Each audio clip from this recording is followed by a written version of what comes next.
अस्सलामुअलैकुम जी students, third chapter के अंदर खुशामदीद। आज इस चैप्टर में जो है वो हम कुछ टॉपिक्स हैं जो मैंने आपके सामने डिस्प्ले करवाए हुए हैं, वो उनमें से हम कुछ करेंगे, सब नहीं करेंगे।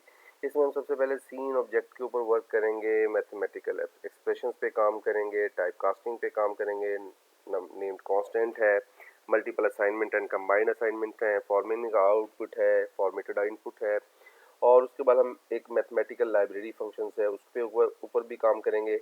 ट्रेसिंग प्रोग्राम एरर्स को किस तरह से फाइंड आउट करेंगे, और साथ ही साथ जो है वो हम सॉल्व करेंगे एक केस स्टडी।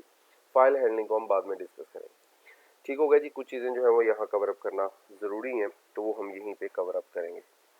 तो आइए स्टार्ट करते हैं। सबसे पहले जो हम देखते हैं कि सीन ऑब्जेक्ट का क्या किरदार है। तो फ़र्ज़ करें मैं यूज़र से यहाँ पे वैल्यूज़ को जो है वो रिसीव करना चाहता हूँ। तो सॉरी, मैं इसको ज़रा अंडू करता हूँ और ये एक तो कमेंट ख़त्म करता हूँ।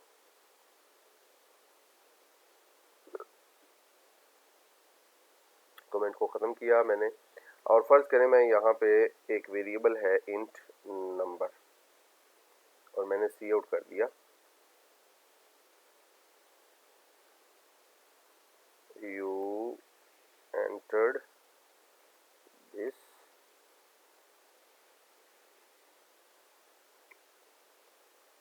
नंबर।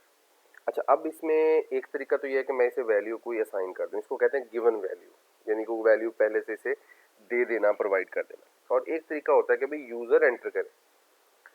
अब अगर मैं इसमें वैल्यू खुद दूंगा तो यहाँ पे यूज़र के पास कोई चांस नहीं है। यहाँ पे यूज़र पे देखें, यहाँ पे यूज़र को कोई भी चीज़, वो कीबोर्ड से कुछ भी एंटर करने की कोशिश करता है, कीबोर्ड से बंद हो जाती है वैल्यू।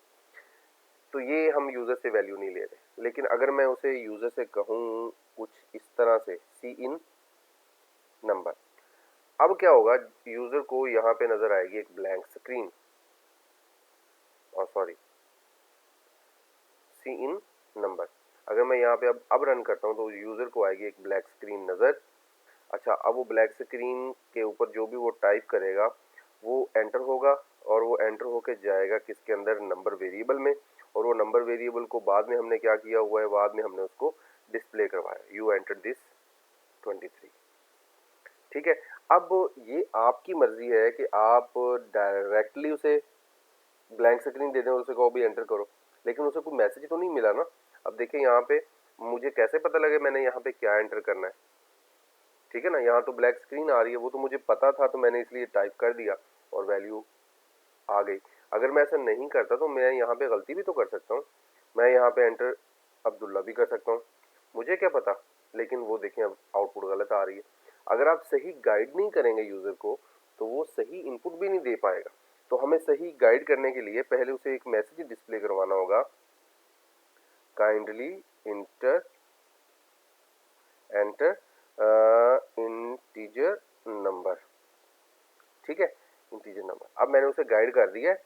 अब आई होप 90% जो यूज़र है वो सही इनपुट करेंगे। अगर वो शरारती तो वो हो सकता है गलत एंटर करें। ठीक है ना।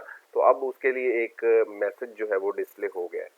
तो ये यूज़र को गाइड करने के लिए पहली लाइन जो लिखी जाती है वो यूज़र को गाइड करने के लिए होती है, ताकि वो सही इनपुट कर सके। अगर वो सही इनपुट करेगा तो हमारा प्रोग्राम सही से काम करना पड़ेगा, अदरवाइज हमें हर एक स्टेप के ऊपर जो है वो चेक्स लगाने पड़ेंगे, और एरर हैंडलिंग करनी पड़ेगी, एक्सेप्शन हैंडलिंग करनी पड़ेगी।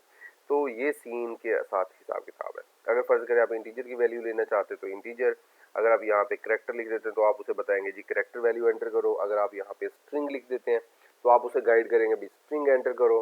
फ्लोट करवाते हैं, ट्रू करवाते हैं, जो भी आप उसे काम करवाना चाहते हैं आप उसे वैसे ही गाइड करेंगे। ये देखें एक एग्जांपल है। इस प्रोग्राम के अंदर user enter the length and width of a rectangle. तो मैंने उसे पहले कहा this program calculate the area of a, what is the length of the rectangle. उसे बताना है ना कि जी रेक्टेंगल। ठीक है, यानी ये मैंने उसे एक मैसेज डिस्प्ले करवा दिया है, ये उसे एक मैसेज डिस्प्ले करवा दिया है। यहाँ पे अगर हम इसको यहाँ से कॉपी करके ले जाएं तो देखते हैं ज़रा यहाँ पे हमारे पास एज इट इज़ पेस्ट होती है कि नहीं।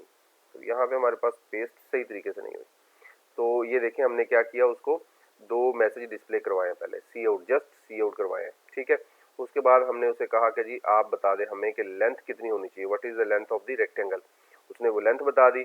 हमने उसे कहा फिर विड्थ भी बता दे, तो उसने विड्थ बता दी। फिर हमने उसे एरिया कैलकुलेट किया और उसे डिस्प्ले करवा दिया। इस लाइन की फ़िलहाल ज़रूरत नहीं है, ठीक है ना। अब ये मैसेज जो है वो यूज़र के पास बड़ा एक्यूरेटली आ जाएगा। अब यूज़र जो है वो सही तरीके से what is the length of the rectangle, ठीक है, लेंथ ऑफ द रेक्टेंगल कितनी होनी चाहिए जी, लेंथ ऑफ द रेक्टेंगल होनी चाहिए जी 23 और विड्थ होनी चाहिए 5। तो वो कहेगा जी इसका एरिया बन रहा है जी 115। तो ये हमारे पास उसका प्रॉब्लम सॉल्व हो गया, ठीक है। तो इस तरह से जो है वो ये देखें आपके पास होना चाहिए इनपुट और आउटपुट। बेसिकली आपने गाइड करना होता है यूज़र को कि वो किस तरह से इनपुट करे। अच्छा, साथ ही साथ आप ना मल्टीपल वैल्यूज़ भी ले सकते हैं। लाइक आप चाहते हैं या लेंथ और विड्थ एक साथ ले लूँ। अगर आपने उसे गाइड किया हुआ है, अगर आप उसे यहीं पे बता दें कि यार आप क्या करो, length and width, what is the length and width, मैंने दोनों चीज़ें साथ बता दी। अब मुझे इस लाइन की ज़रूरत नहीं रही। अब मैं क्या कर सकता हूँ, मैं यहीं पे जो है वो इस विड्थ को यहाँ से ख़त्म करके ये, ठीक है। लेकिन आप एक चीज़ का ध्यान रखें, अगर यूज़र ने पहले लेंथ एंटर की तो लेंथ जाएगी। अगर वो गलती से विड्थ एंटर कर बैठा तो यहाँ पे लेंथ वेरिएबल में विड्थ चली जाएगी और विड्थ वेरिएबल में लेंथ चली जाएगी। तो आपने उसे प्रॉपर गाइड करना है और जिस सीक्वेंस में आपने उससे इनपुट लेनी है उसी सीक्वेंस में यहाँ वेरिएबल लगाना है। अगर यहाँ लेंथ लिखा है तो देखे ना, यूज़र यही समझेगा कि यार पहले लेंथ लिखा है तो मैं पहले लेंथ एंटर करूँ। अगर आप यहाँ विड्थ लिख देते हैं तो ऑब्वियसली वो यहाँ पे विड्थ ही एंटर करेगा। तो उस सीक्वेंस को आपने अपने लॉजिक से मेंटेन करना है, ठीक है। यूज़र पे डिपेंडेंट नहीं होना कि यूज़र सही इनपुट कर देगा, वो गलत भी कर सकता है, आपने उसे सही गाइड करना है। तो मल्टीपल वैल्यूज़ ली जा सकती हैं, इसमें कोई मजाइका नहीं है। ये हमारे पास आ गया, ठीक है ना। तो सेपरेटेड बाय स्पेस कर दें, स्पेस के साथ भी एंटर की जा सकती हैं। देखें ना यहाँ पे मैं ये जैसे ही यूज़र को बता देंगे यार पहले लेंथ एंटर कर दो, what is the length and width of rectangle, मैं करता हूँ 23 4, तो ऐसे भी हो गया काम, ठीक है ना। लेकिन उसे मैंने गाइड नहीं किया था कि यूजिंग स्पेस, तो स्पेस का आप गाइड भी करें उसे, ठीक है ना। तो अगर मल्टीपल वैल्यूज लेनी है तो आप उसको प्रॉपर गाइड करें जी। नेक्स्ट हमारा टॉपिक है mathematical expressions.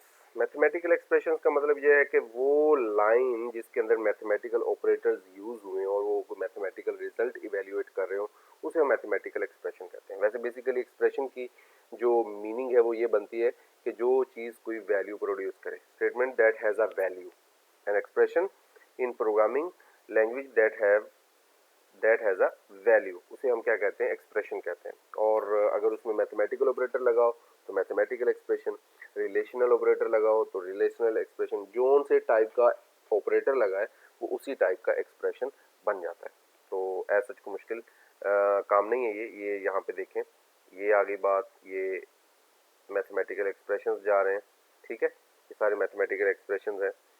And denominator of function and it displays a decimal value, बहुत ही आसान काम है।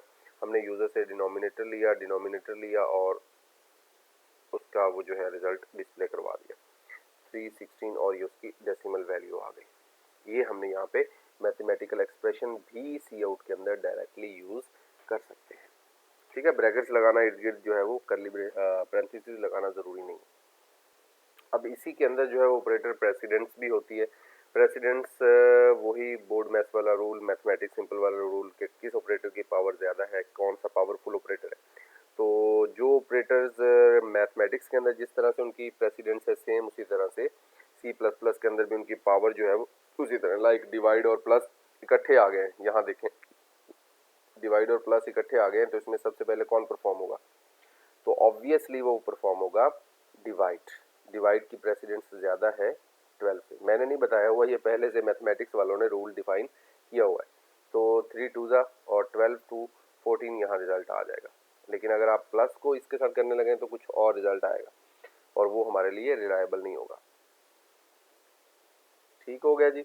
तो प्रेसिडेंस आप देख लें ज़रा, हाईएस्ट टू लोएस्ट।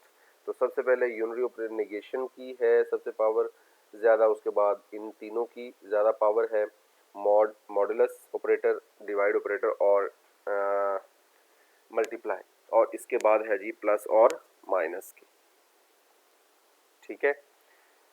और इनकी सेम प्रेसिडेंस है। अगर सेम प्रेसिडेंस वाले आ जाएं तो उसे हम कहते हैं एसोसिएटिविटी ऑफ ऑपरेटर। एसोसिएटिविटी का मतलब ये होता है कि जिसमें सेम लेवल के ऑपरेटर्स हों, लाइक ये है सेम, तो उसमें हम लेफ्ट टू राइट या राइट टू लेफ्ट सॉल्व कर सकते हैं। तो लेफ्ट टू राइट जो है वो ज़्यादा सूटेबल कंसिडर किया जाता है। ठीक है, यानी कि लेफ्ट टू राइट आपने एक्सप्रेशन को सॉल्व करना शुरू करना। जैसे कि ये एक्सप्रेशन है, तो अब ये इसमें दोनों मल्टीप्लाई और डिवाइड दोनों आ चुके हैं, ठीक है ना। तो इसको कैसे सॉल्व किया जाए? तो इसको सॉल्व करने के लिए आपको क्या करना होगा, आपको लेफ्ट से राइट की तरफ पहले इसको एक्सप्रेशन को सॉल्व करना है, उसके बाद आपने इस तरह सॉल्व करना है, ठीक है ना। तो ये जो है वो आपने चीज़ें मद्देनजर रखनी है।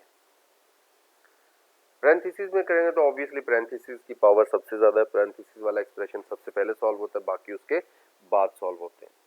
सबसे इंपॉर्टेंट बाजू का मैथमेटिक्स के अंदर कुछ क्वेश्चंस आते हैं, वो एल्जेब्रिक होते हैं। एल्जेब्रिक जो एक्सप्रेशंस हैं उनको प्रोग्रामिंग स्टेटमेंट्स में कैसे लिखना है, बहुत सारे बच्चे इसमें कंफ्यूज हो जाते हैं। तो यहाँ पे ये देखें, ये बहुत ही अच्छी एग्जांपल है। ये देखें, यहाँ पे हमारे पास ये एक एक्सप्रेशन है जिसको हमने किस में सॉल्व करना है, किस में कन्वर्ट कर दिया है, ये इसके अंदर। ठीक है, देखिए बहुत ही आसान है। x is equal to A plus B और डिवाइडेड बाय सी। तो आपने x is equal to A plus B, चूंकि मल्टी प्लस पहले करना है आपने, तो पैरेंथेसिस में लिखें डिवाइडेड बाय सी। अगर आप पैरेंथेसिस नहीं लगाएंगे, अगर आप ये पैरेंथेसिस नहीं लगाएंगे तो ऑब्वियसली वो पहले डिवाइड कर देगा उसे। तो हमने पहले उसको क्या करना है, पैरेंथेसिस में सॉल्व करवाना है, उसके बाद हमने उसको डिवाइड करवाना है। तो ये आपने उसी चीज़ को मद्देनजर रखना। अलजेब्रिक एक्सप्रेशन इस तरह से सॉल्व होते हैं। तो इस तरह से कुछ और भी हैं हमारे पास, उनको आप देखें ज़रा। ये हमारे पास कुछ अलजेब्रिक एक्सप्रेशंस हैं, इनको आप सॉल्व करें। मैं इसका सोल्यूशन आपको दिखा देता हूँ। ये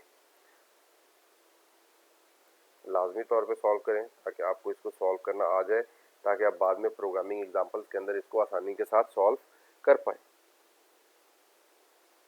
बहुत ही सिंपल है, आई होप आपको समझ आ गई होगी। ठीक है, जो ज़्यादा लेंथी है वो ज़्यादा कन्फ्यूजन वाला बहुत ईजी दिया हुआ है ना। देखें,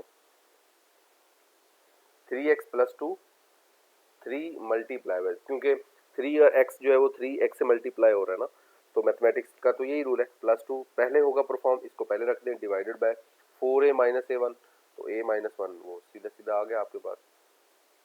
ठीक है, बहुत कॉम्प्लिकेटेड तो नहीं है ना, इजी है।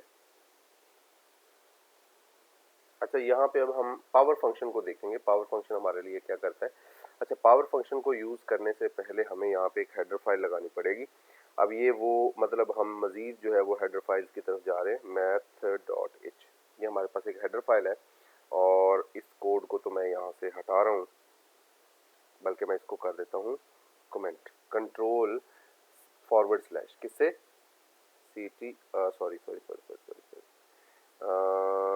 CTRL प्लस फॉरवर्ड स्लैश, इससे आप क्या कर सकते हैं, कमेंट कर सकते हैं। ठीक है, अच्छा, अब मैं क्या करता हूँ, मैं यहाँ पे एक सी आउट लेता हूँ लाइन और उसमें पावर का फंक्शन लेता हूँ। पावर के फंक्शन में मैं बता देता हूँ 2 की पावर 4। ठीक है, 2 की पावर 4, तो ये मुझे क्या करता है, रिजल्ट रिटर्न करता है सिंगल वैल्यू के अंदर। तो इसने मुझे 16 रिटर्न कर दिया। ठीक है, तो ये मेरे पास एक पावर का फंक्शन है। इसे पॉइंट्स में देंगे तो पॉइंट्स में आपको पावर देगा, इंटीजर में वैल्यूज देंगे तो इंटीजर्स में देगा। ये देखें ना, 3 और 6 दे दिया, 4 5 दे दिया। तो इसे पैरामीटर्स चाहिए, 2 पैरामीटर्स चाहिए, जिस वेरिएबल की वैल्यू उसने वो निकाल ली। ठीक है, जिस वेरिएबल मतलब 2 बेस और पावर दोनों चाहिए उसे, बेस और पावर दोनों वैल्यूज चाहिए उसे। ठीक हो गया जी। तो यहाँ पे जो है वो हम यहाँ पे ब्रेक लगाते हैं और अपने लेक्चर को यहीं से वाइंड अप करते हैं। यहीं से हम नेक्स्ट लेक्चर का आगाज़ करेंगे। तब तक अपना ख्याल रखें और दुआ में याद रखें। अल्लाह हाफिज़।